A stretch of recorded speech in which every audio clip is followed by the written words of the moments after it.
खुदाम यस्सु वो है जो खोखले दावे नहीं करता है, बल्कि वो साबित करता है कि वो कौन है। उसी के नाम में आपकी सलामती हो।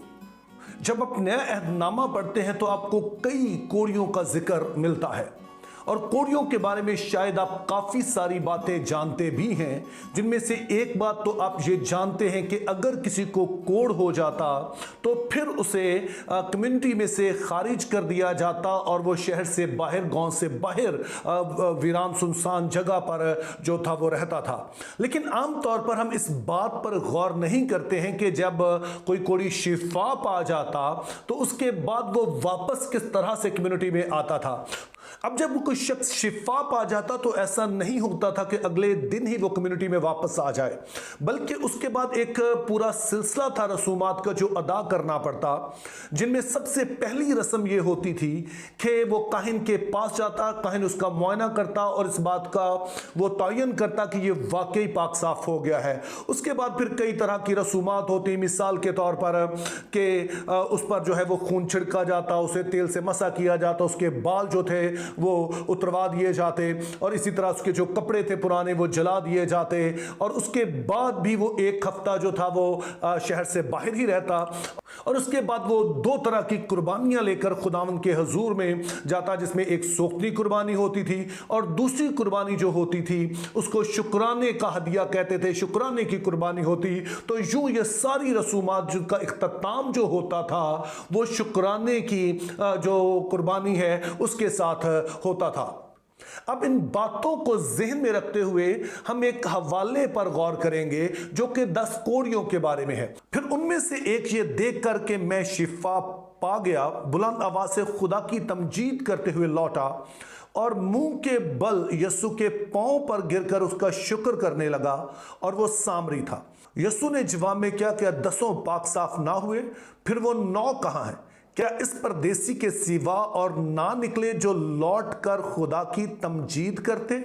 अब इस हवाले से आप बखूबी वाकिफ होंगे कि ये 10 कोड़ी हैं जो कि यस्सु की मिन्नत करते हैं कि हमें पाक कर। यस्सु कहते हैं कि जाओ और जाकर अपने आप को काहिनों को दिखाओ, और अभी वो साफ नहीं हुए लेकिन जाते जाते वो साफ हो गए हैं। लेकिन जब 10 साफ हो जाते हैं तो सिर्फ एक है जो वापस लौटता है, और फिर वो यस्सु के पांव पर मुंह के बल गिरता है। अब ये पहली चीज है जो हमने इसमें नोट करनी है, क्योंकि यहां पर जो लफ्ज है कि वो उसके पांव में गिरकर शुक्र करने लगा, ये बहुत अहम है। अब जो यूनानी जुबान में एक लफ्ज प्रस्तिश के लिए इस्तेमाल होता है, अगरचे और भी होते हैं, लेकिन एक लफ्ज जो है वो है प्रोस्क्यूनेओ। और अब जब आप लफ्ज प्रोस्क्यूनेओ पढ़ते हैं तो इसका जो मफहूम बनता है वो ये है कि किसी के पांव में गिरकर उसके पांव को चूमना, और ये शख्स भी एग्जैक्टली ऐसा ही करता है, और इसका मतलब है कि वो उसे सिजदा कर रहा है, वो उसकी प्रस्तिश कर रहा है। और हमारे लिए इसमें हैरानगी की बात फिर से ये है कि यस्सु मसीह जो है इस पर कोई एतराज नहीं करते हैं। ये बात हैरान क्यों है? उसकी वजह यह है कि जब आप मुकाशवा 22 बाब और उसकी 9 आयत पढ़ते हैं तो वहां पर यूहन्ना एक फरिश्ते के सामने खड़ा है जो उसे तमाम तर वो मुकाशफात बताता है जिनका जिक्र हमें मुकाशफा की किताब में मिलता है। और जब वो बताता है तो जो यूहन्ना वो इस कदर जोश से भरा है, इस कदर वो फील करता है इंसान खुदा की शुक्रगुजारी कि उस फरिश्ते के सामने ही वो मुंह के बल गिर पड़ता है, और फरिश्ता उसे कहता है कि मैं भी बाकी नबियों की तरह खुदा का खादम हूं, तुम मुझे सिजदा मत कर, सिर्फ खुदा को सिजदा कर, सिर्फ खुदा के सामने अपने आप को झुका, सिर्फ उसी के सामने मुंह के बल जो है वो गिर। लेकिन हम यहां पर देखते हैं कि जब ये शख्स जो कि पाक हो गया है यस्सु के पांव में गिरता है, उसका शुक्र अदा करता है, तो यस्सु मसीह इस पर कोई एतराज नहीं करते हैं। तो यूं पहली चीज जो आप नोट करते हैं वो ये है कि जब यस्सु मसीह की प्रस्तिश की गई, जब यस्सु मसीह के पांव में गिरकर उसका सिजदा किया गया, तो यस्सु मसीह इस पर एतराज नहीं करते, बल्कि उसकी इस प्रस्तिश को कबूल करते हैं जो कि बनी इस्राइल के मुल्क में एक कुफर था कि कोई शख्स जो है वो अपने लिए करे, और यस्सु मसीह ऐसा करते हैं, वो उसकी इस प्रस्तिश को कबूल करते हैं। शायद ये बात तो आपने पहले सुनी हो, लेकिन आपने एक और पहलू पर शायद गौर ना किया हो, और वो पहलू ये है कि हमें बताया गया कि जो शख्स लौट कर आया वो दरअसल सामरी था। अब ये बात क्यों अहम है? अब हुआ ये था कि जब यीशु ने कहा जाओ अपने आप को काहिनों को दिखाओ, तो आप सोचिए जरा कि वो काहिन कहां पर थे। वो काहिन बैठे होते थे, हैकल में मौजूद होते थे, और हैकल में कौन जा सकता था? वहां पर सिर्फ यहूदी जा सकते थे, गैर यहूदी नहीं जा सकते थे। और ये शख्स जो है, जो कि सामरी है, ये चूंकि हैकल में नहीं जा सकता है, तो ये वापस आता है और यीशु की आकर प्रस्तिश करता है, जिसे यीशु मसीह कबूल करते हैं। और जो बाकी 9 हैं, चूंकि वो काहिनों को दिखाया होगा, यकीनी तौर पर उन्होंने, चूंकि यीशु ने यही ताकीद की थी कि जाओ काहिनों को दिखाओ, और जब उन्होंने दिखाया और बाकी अपना सारा कुछ किया, तो वो उसके बाद अपने घरों को चले गए। लेकिन हमें अजीब बात यहां पर यह लगती है कि यीशु मसीह कहते हैं कि वो कहां पर हैं?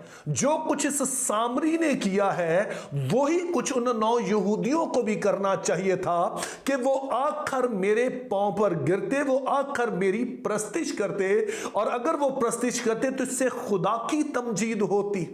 सो मेरे अजीजों, ये एक और जगह है जहां पर यीशु मसीह जो हैं वो अलूहियत का दावा करते नजर आते हैं। वो ना सिर्फ उस सामरी की उस वर्शिप को एक्सेप्ट करते हैं, बल्कि जो नहीं आए उनसे भी वो एक्सपेक्ट करते हैं कि वो भी आकर उसकी वर्शिप करें।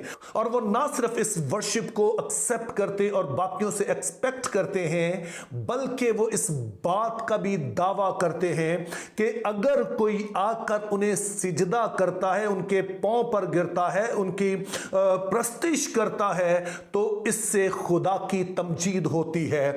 फरिश्ते के सामने सिजदा किया गया तो उसने सख्ती से मना किया कि सिर्फ खुदा ही को सिजदा कर। यीशु को जब सिजदा किया जाता है तो वो कबूल करता है सिजदे को, और उसके लिए तवक्को रखता है कि हम उसकी प्रस्तिश करें, क्योंकि मैं जानता हूं कि ना सिर्फ वो मेरी इस वर्शिप को एक्सेप्ट करता है, बल्कि वो मुझसे एक्सपेक्ट भी करता है कि मैं उसे खुदा जानकर उसके कदमों में गिरूं। आप जो इस वीडियो को देख रहे हैं, आप किसकी मानिंद हैं? उन 9 की मानिंद जो शिफा तो पा गए, उन्होंने उसकी कुदरत का तजर्बा किया, उन्होंने देख भी लिया उसकी कुदरत को, लेकिन लौटे नहीं? या फिर इस सामरी की तरह कि जिसने उसकी कुदरत का तजर्बा किया और उसने देख लिया कि वो कौन है, और उसके मुताबिक आकर उसके कदमों में गिरा और हमेशा के लिए अमर हो गया। Think biblically, live purposefully, have a very good day.